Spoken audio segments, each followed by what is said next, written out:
It's a cliche in this business, in radio and television, to do the best of for the previous year. What's the biggest story of 2014? What was the most important? What you will never see, though, on corporate media, or you will never hear, is what is the story that we really blew it on? What's the story that we really should have paid more attention to and we failed to? What is the story that should have gone viral, should have been widely publicized, everybody should know about, but everybody doesn't? I mean, was it the CIA document dump on Christmas Eve?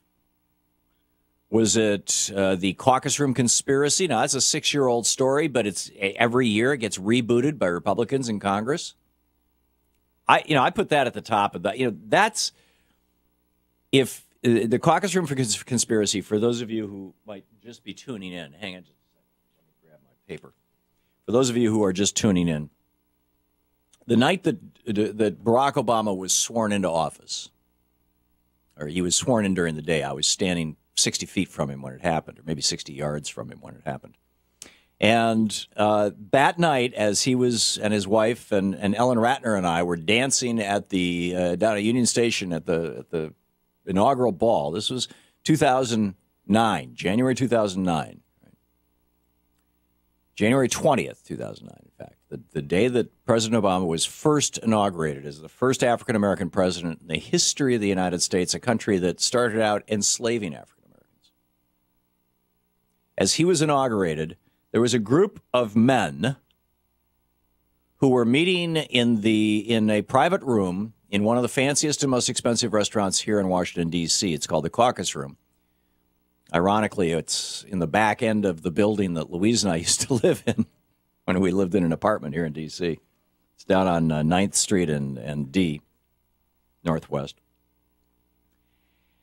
And these 14 men decided to destroy the Obama presidency. Robert Draper writes about this in his book, When the Tea Party Came to Town, which you can find in paperback right now. It's in the introduction, in fact. You might even be able to read it online, but it's a great book to buy and read. And we have discussed this with Robert Draper on the air. And the people in that room, in that meeting, were Paul Ryan, Eric Cantor, Kevin McCarthy, Pete Sessions, Jeb Henseling, Pete Hoekstra, Dan Lundgren. These all from the House of Representatives. And then from the Senate, Jim DeMint, John Kyle, Tom Coburn, John Ensign, and Bob Corker. There was also Frank Luntz and Newt Gingrich. And this is what Robert Draper writes. He says, the senior GOP members plotted to bring Congress to a standstill regardless of how much it would hurt the American economy by pledging to obstruct and block President Obama on all legislation. Excuse me, that's not Robert Draper. That is, I think, Keep 'Em Honest, who made the original post on this thing over at Daily Kos on Friday, January 8th, 2012. It took us that long. It took us, basically 4 years to figure out that this had even happened. But after this meeting, now keep in mind, we were losing 750,000 jobs a month at that time. After that meeting, Pete Sessions told the National Journal that essentially they were going to become the Taliban, that they had learned from the Taliban how to disrupt other people's strategies. Kevin McCarthy, who is now the number 2 Republican in the House of Representatives, said, we got to challenge them on every single bill, show united and unyielding opposition to the president's economic policies. Now, these are people, every single person in that room had voted yes to bail out Bear Stearns, yes on the 2008 stimulus for Bush Cheney, yes on Bush Cheney's bailing out AIG, yes on Bush Cheney's first TARP, yes in September 2008, yes on Bush Cheney's second TARP in October of 2008. This is where you and I, the taxpayers, bought toxic assets, in quotes, from the banks. Everybody in that room supported Bush Cheney's spending $4 trillion while cutting taxes for the top 1%, keeping 2 wars off the budget, all these other things. But they plotted to destroy the Obama presidency, and that plot has continued. So I think that's probably the most underreported story of the decade. It's like, just think about this for a minute.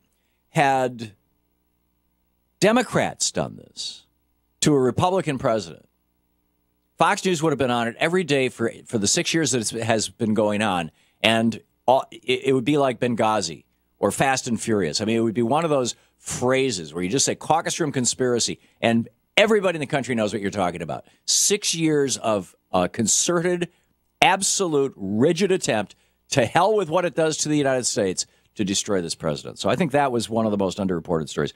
Another one is Chuck Todd tells the truth. I predicted on this program that nobody would report on this. A few media outlets, I was surprised, even Huffington Post reported on it, but they didn't report on it as Chuck Todd accidentally told the truth.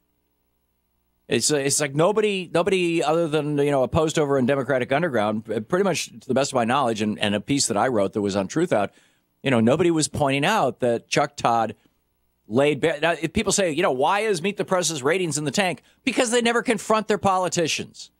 You'd never learn anything from it. People come on and they tell lies, and whoever the host, it used to be David Gregory, now it's Chuck Todd, just nods and goes, yeah. I think this is why people love Tim Russert. Tim Russert, Shana was telling me, Tim Russert used to be a lawyer. He knew how to depose people. He basically did depositions. He asked questions. These guys don't. And Chuck Todd, in his moment of accidental candor, as Louis Black was saying, I don't know how you can put up with these Republicans coming online at you. He says they come on and they go blah, blah, blah, blah, blah, and you just sit there and nod your head. And Chuck Todd says, well, yeah, because if I didn't, that would be the last show that they would do. And if they don't show up, I don't have a show. In fact, here's the actual clip. This is Chuck Todd just last Sunday on Meet the Press. I don't know how you do it. I'd be barking at them. Because you'll sit there and go, and you sit there. We all sit there because we all know the first time we bark, it's the last time we do the show. Yeah. There's something sometimes where it's the last time you're ever, all of a sudden, nobody will come on your show, right? Yeah. There is that balance sometimes. Nobody will come on your show if you bark at them. Well, here's a clue. Number one, make your show sufficiently important that they do come on your show even if you do bark at them. Or number two, figure out a way to do a show that doesn't require them. I mean, this is just not rocket science. Anyhow, Chuck Todd tells the truth. I think that's one of the most underreported stories of the year. So, call in and tell us what you think are the most underreported stories of the year. Anything on climate change, in particular methane, underreported story. There's this huge methane, 2,500 square mile methane cloud in the southwest of the United States, down near the corner of New Mexico and Colorado and all that. There's the possible association, and we're going to be talking to the scientist who came up with this in the third hour of our program today, between glyphosate, product sold as Roundup, and autism. That possible. I think that's underreported story. Exploding oil trains, right-wing shooters, voter suppression. There's a huge underreported story. So we'll be back with that and more.